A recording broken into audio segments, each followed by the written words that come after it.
Сайн байцгаана уу? Мичимо чанал байна.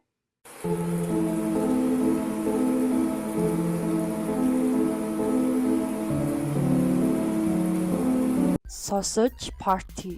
Тоглоомууд, машинууд, оюун бодол, тэгээд элемент гэх зүйлсийг амьлуулж нэг ертөнц болдгийг бид ер нь анимашнуудаас харсан. Харин хоол амьлвал юу болох вэ? Хоол байдгүй бараанууд. Гэхдээ дан ганц хоол биш. 2016 онд гарсан comedy adventure төрлийн Sausage Party. Одоо нэг зайцны үжлэг гэж орчуулах юм уу да. Мэдээч хэрэг анимашны хүүхдэд зориулагдаагүй буюу R үнэлгээтэй гэсэн үг. Ер нь энэ үнэлгээнүүдийн талаар би та нарт хэлээд өгчихье. За, G үнэлгээ. Энэхүү үнэлгээнд ер нь хүүхэд эцэг эхчүүдэд тохиромжтой буюу үүнд одоо та бүхний мэдэх Toy Story, Cars, Lion King, Peter Pan гэх мэтчлэн орно. PG үнэлгээ. Үүнд болохоор эцэг эхийн зөвшөөрөлтөд үзэж болох үз мөн бага насны хүүхдэд ийм таалагдахгүй байх магадaltaй кино анимашнууд орно. Жишээ нь Corpus Bride, Shrek, Alice in Wonderland-ийн кино гэх мэт. PG 13 үнэлгээ. Энэ үнэлгээнд болохоор 13 наснаас доош насныхан тохиромжгүй. Тэгээд нэг зүйл нь эцэг эхийн анхааруулгатай үзэж болохоор гэх юм уу. Үүнд Isle of Dogs, The Batman, Mean Girls зэрэг кинонууд орно.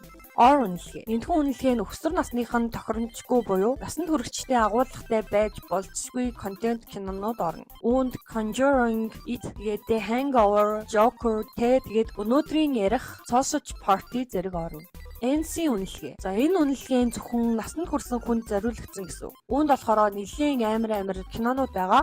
A Serpent Film, Evil Dead, Blonde гэх зэрэг кинонууд багтана. Одоо би та нарыг үүнийг мэддэг басан байх гэж бодож байна. За Sausage Party. Sausage Party супермаркетад амьдардаг хүнсний бүтээгдэхүүний тухай кино юм. Бурхан гэж нэрлэгдэх хүмүүсээр өөртөө сонгогдож, Иважин гэх газар руу очиж амьдрахыг мөрөөддөг хүнснүүд болон бараа бүтээгдэхүүнүүд. Тэд үннийг олж мэдээд ер нь тэмцдэг талаар кино юм. Киноны хийц дүрс нь ер нь нөхөртөн хүүхдэд зориулсан мэт харагддаг боловч үйл явдал нь үнэхээр амар. Sausage Party насанд хүрэгчдэд зориулсан хүүхдийн кино шиг юм дөрүүд харагдаг боловч тийм биш. Ерөнхийдөө бол үзэгчдийг хуурч байна. За, эхнээс нь ярьцгаая. Гэтэ эхнээс нь одоо сайн талыг харж үзье. За, мэдээж кино анимашны CG нь ер нь амар сайн. CG нэг өндөр чанартай, өнгө тавилт дүрслэлтэн Disney Pixar кинонууд гэмээр зураглалтай. Дөрүүдийн дизайн ерөнхийдөө амар бүтээлж яг ингээд тохируулаад хийцэн гэхэд болно. Одоо зайц амьлвал иймэрхүү харагдах байх. Эсвэл нөгөө нэг тийм тако моко амьлвал иймэрхүү байдалтай харагдах байх гэсэн юмнууд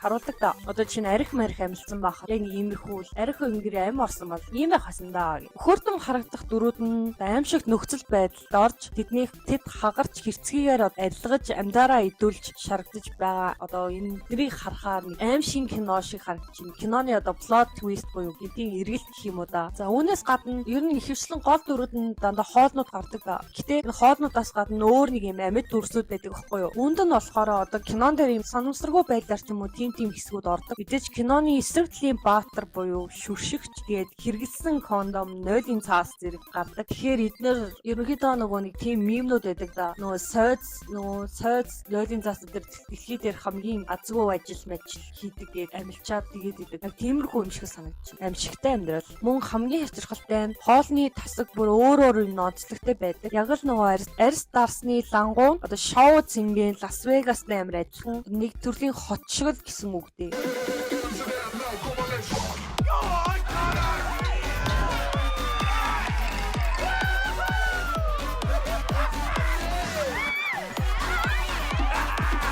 Кинонд хятадууд, Мексикууд, тэгээд Германууд хүртэл гардаг. Хоол хүнснүүд амьдралынхаа турш итгэл үнэмшил нь худал байсныг олж мэдсэний дараагаар тэднийг шүтдэг байсан бурхад тэднийг иддэг гэдгийг мэдээд хүн төрлөختөндөө нэг төрлөөр дайн үүсгдэг. Үнэхээр амар.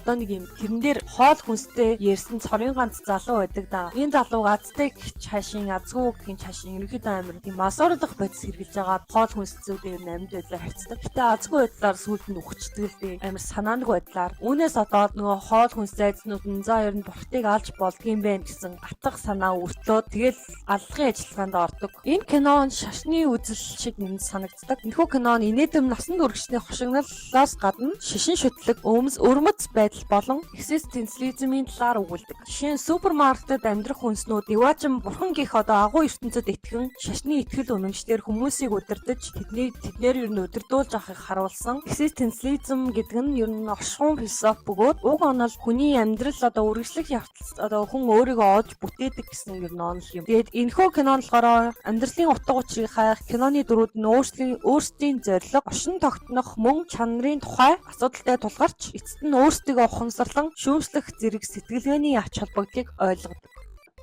Одоо та бүхний гайхширлыг төрүүлэн хэсэг рүү орцгоё. За энэ бол садар самуу явдал. Энэ хэсгийг үзсэн хүн бүрт одоо нүдээ угаах шаардлага гарсан гэдэгт би итгэлтэй байна. Хүн төрлөختний ялан ерөнхийдөө тэд тэмдэглэдэг энэ байдлаа үүнийг ер нь кино театраар гаргасан гэхэд итгэж үзэхгүй маа. Эцэг эхчүүд ингээд мэдхгүйгээр хүүхдүүдтэй үзүүлсэн гэж бодож байна. За энэ хөөрхөн хүүхдийн анимашн байна гэж ороо үзсэн чинь хиндэ амар аллах маллах бараг аим шиг кино шиг амар тийм цоснож маягийн чанал мандын тийм гарч ирсэн аа. Сүүл рүү амар садар самуун руу орчдөг. Яг гэж ийм дүрсийг хийснийг би үнэхээр ойлгохгүй байна. За энэ киноны зохиолч тэгээ ерөнхийдөө сонирхол татсан боловч тэр чигтээ насан туршийн кино байсан гэдэгт би итгэлтэй байна. Би энэгээр яг яах гэж бичлэг хийгээд байгаа ойлгохгүй байна. Тэгээ ерөнхийдөө нөгөө нэг юм community хэсгээрээ санал оруулсан. Юмыг яаж мэдхүү гэж бодоод тэгсэн чинь хүмүүс амар дараад ахаар нь тэгээд иймэрхүү бичлэг хийчихлээ. Тэгээ та нарын хүссэн зүйлсийг оруулж чадсан хэсгээ мэдэхгүй байна. Гэтэ бичлэг таалагдсан гэж найдаж байна. Таалагддаг бол дараагийн бичлэгийг үзээрэй. За бичлэг ингээд дуусч байна. Та бүхэн лайк болон subscribe дараарай. Дарсаар л удахгүй